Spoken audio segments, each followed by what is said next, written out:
मेरे यहाँ राष्ट्रीय स्वयंसेवक संघ की शाखा चलती थी। शाखा में तो खेल-कूद होता, लेकिन देशभक्ति के गीत होते थे।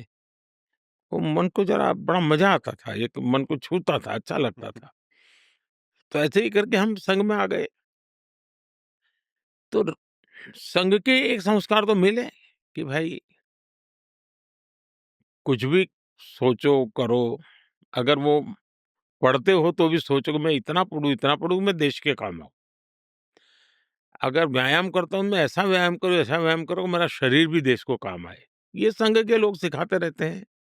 अब संघ एक बहुत बड़ा संगठन है, शायद अब उसके 100 साल हो रहे हैं, ये 100वाँ वर्ष है और दुनिया में इतना बड़ा स्वयंसेवी संगठन कहीं होगा ऐसा मैंने तो नहीं सुना है।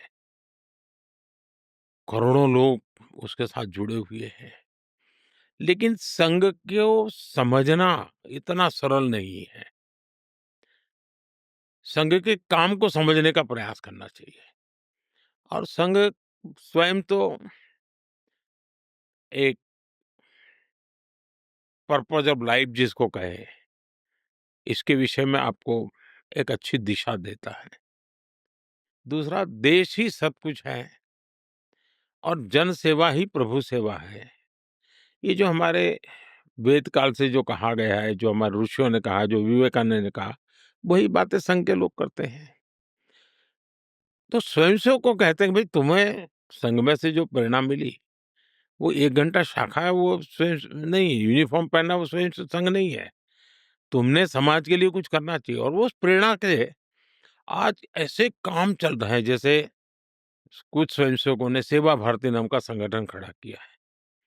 ये सेवा भारती जो गरीब बस्तियाँ होती है, झुग्गी-झोपड़ी में गरीब लोग रहते हैं, जिसको वो सेवा बस्ती कहते हैं। मेरी मोटी-मोटी जानकारी है, करीब सवा लाख सेवा प्रकल्प चलाते हैं वो और किसी सरकार की मदद के बिना समाज की मदद से वहां जाना, समय देना, बच्चों को पढ़ाना, उनके हेल्थ की चिंता करना, ऐसे ऐसे काम करते हैं। संस्कार उनके अंदर लाना, उस इलाके में स्वच्छता का काम करना, यानी बिल्कुल सवा लाख एक छोटा नंबर नहीं है। वैसे कुछ स्वयंसेवक हैं, संघ में से ही गढ़े हुए हैं, वो वनवासी कल्याण आश्रम चलाते हैं और वो जंगलों में आदिवासियों के बीच में रह करके आदिवासियों की सेवा करते। 70,000 से ज्यादा वन टीचर वन स्कूल एकल विद्यालय चलाते हैं और अमेरिका में भी कुछ लोग हैं जो उनको लिए शायद $10 या $15 का डोनेशन करते हैं इस काम के लिए और वो कहते हैं कि एक कोका कोला नहीं पीनी है इस महीने, एक कोका कोला मत पियो और उतना पैसा ये एकल विद्यालय को दो।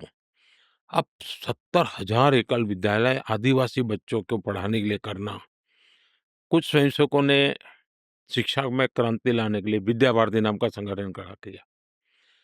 करीब 25,000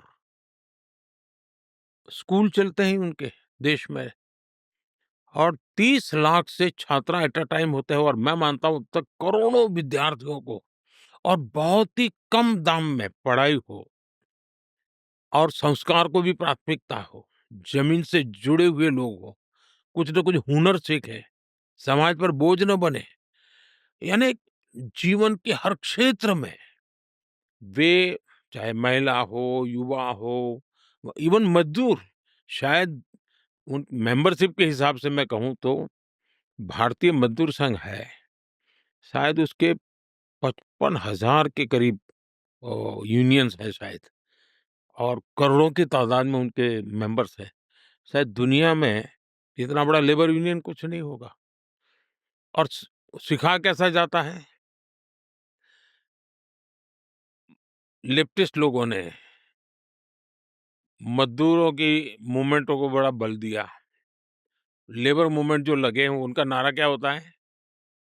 workers of the world unite, दुनिया के मज़दूरों एक हो जाओ, फिर देख लेंगे, ये भाव होता है।